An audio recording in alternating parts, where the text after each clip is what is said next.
What's going on with Victor, and why are we here today? So, I got him since he was little, so 8 weeks. But we got him during COVID, so I didn't socialize him the way I wanted him. I did have a previous dog. I did take him to training classes, so I didn't do the same things with him. And so because he didn't get enough interactions, everything to him, like the world is new to him. And so he gets over anxious like this.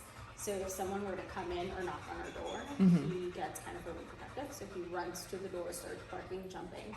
And then when they do come in, he does the jump, nip, try to nip at the hands, but doesn't know what no means, you know. So we have taken him to some trainers. The first trainer showed us the leash. The slip lead, I think. Yes. Okay. That did not work on him. He just continued to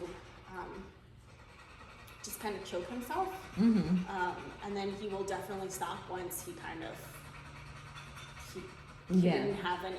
So when he's ready to, when he's ready or able to stop without any guidance. Okay. Right. Yeah. So I had done like a 5-week training, or where he would come in, but I think he needed more of an intensive training. So then we did another trainer that introduced us to the prong collar and e-collar. Was that a board and train, or did they come? So he went away. Yeah, he went there, but he also had like I guess boarding where he would allow dogs to kind of all play and roam. So that was like a 4-week. The prong and the e-collar did work when I feel like he needs sets of training, because so the prong works when we were walking. As we walk, that definitely helped. Okay.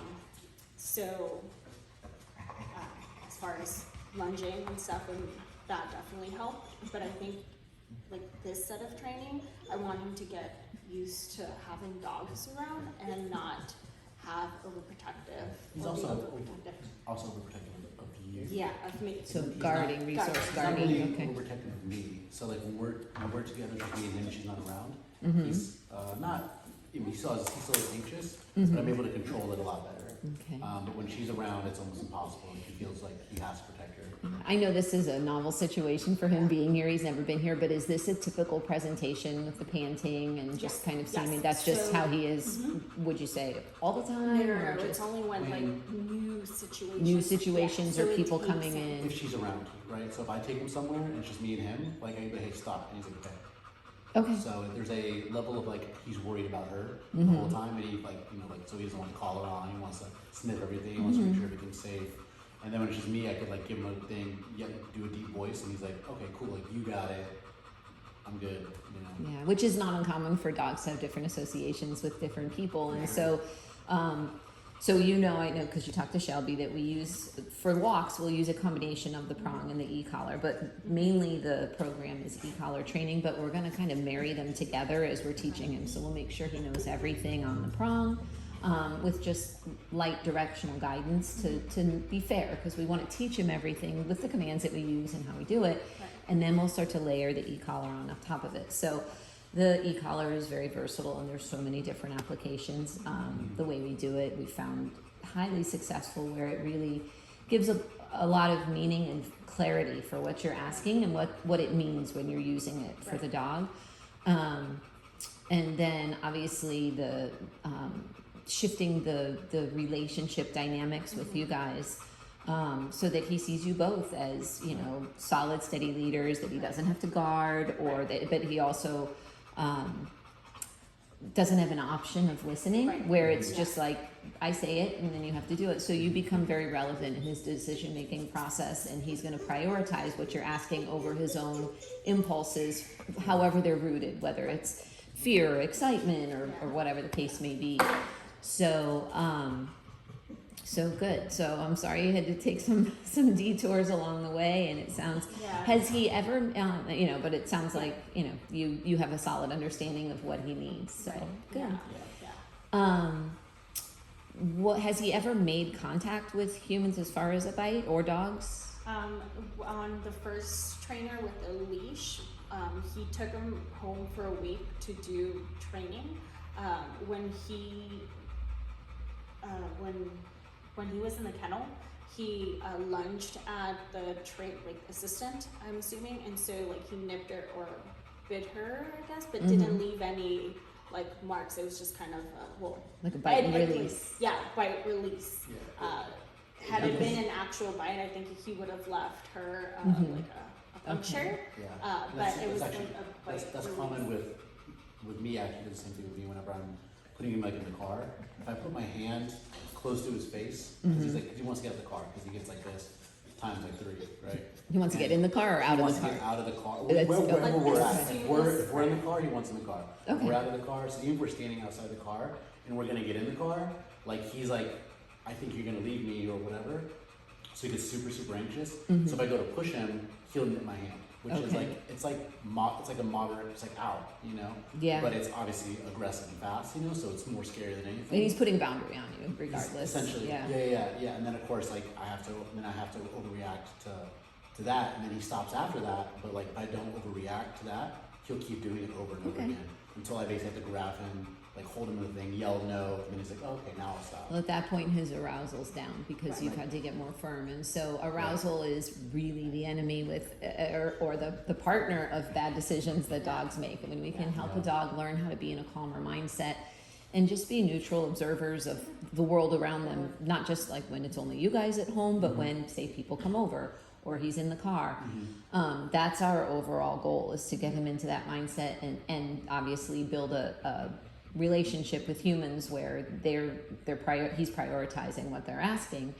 Right. And then you see a lot more shift in the decision-making process and of course the behavior and the actions. So, Sure.